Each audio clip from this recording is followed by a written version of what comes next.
ಇವತ್ತು ಲಿಂಗಾಯತರು, ಬ್ರಾಹ್ಮಣರು, ಒಕ್ಕಲಿಗರು, ಕ್ಷತ್ರಿಯರು, ರೆಡ್ಡಿಗಳು ಎಲ್ಲರಿಗೂ ಮೀಸಲಾತಿ ಬೇಕೇ ಬೇಕು. ನಾವು ಈ ದೇಶದ ಪ್ರಜೆಗಳಿದ್ದೀವಿ, ನಾವು ದೇಶ ಭಕ್ತರಿದ್ದೀವಿ, ದೇಶ ವಿರೋಧಿಗಳಲ್ಲ, ನಾವು ದೇಶದ ವಿರುದ್ಧ ಕೆಲಸ ಮಾಡೋದಲ್ಲ. ನಾವು ಪಾಕಿಸ್ತಾನ ನೀವೊಬ್ರು ಮಾತಾಡಿ ಮುಗಿತಾ ಮಾತಾಡ್ಬೇಡವಾ?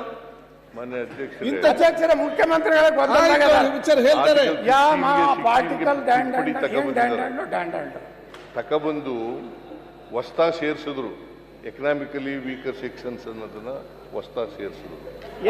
ಮೊದಲು ಕಾನ್ಸ್ಟಿಟ್ಯೂಷನ್ ಇರಲಿಲ್ಲ. ಇಲ್ಲ, ಹೊಸದಾಗಿ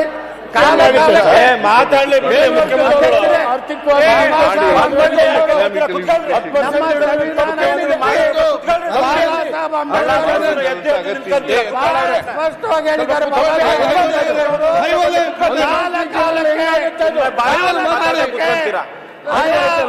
ಪರಿಸ್ಥಿತಿ ಅನುಗುಣವಾಗಿ ಮೀಸಲಾತಿಯಲ್ಲಿ ಬದಲಾವಣೆ ಆಗಬೇಕಂತೇಳಿ ಹೇಳಿದ್ದಾರೆ. ಈ ಬಸವರಾಜ ಪಾಯಿಂಟ್ ಆಫ್ ಆರ್ಡರ್ ಹೇಳಿ ಮುಖ್ಯಮಂತ್ರಿಗಳೇ. ಕೂತ್ಕೊಳ್ಳಿ, ಮಾತಾಡಿ ಮುಗಿಸ್ಲಿ. ನೀವು ಕೂತ್ಕೊಳ್ಳಿ. ಈಗ ಆದ್ರೆ ಮಾತಾಡಿ 20-30 ನಿಮಿಷ ಮಾತಾಡಿದ್ರಿ. ಮತ್ತೆ ಏನ್ ನಿಮ್ದು? ಆಯ್ತು, ಕೂತ್ಕೊಳ್ಳಿ.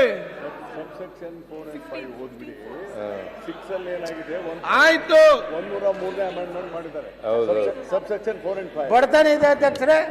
ಮುಖ್ಯಮಂತ್ರಿಗಳು ಕಳಿಸ್ಬೇಡಿ ಕೆಟ್ಟ ನನಗೆ ಅನಿಸ್ಲಾಕತ್ತಿದ್ದು ವಿರೋಧ ಆರಾಮಾಗಿ ಕೂತಿದ್ದು ಇದನ್ನು ನಾನು ಖಂಡಿಸುತ್ತೇನೆ.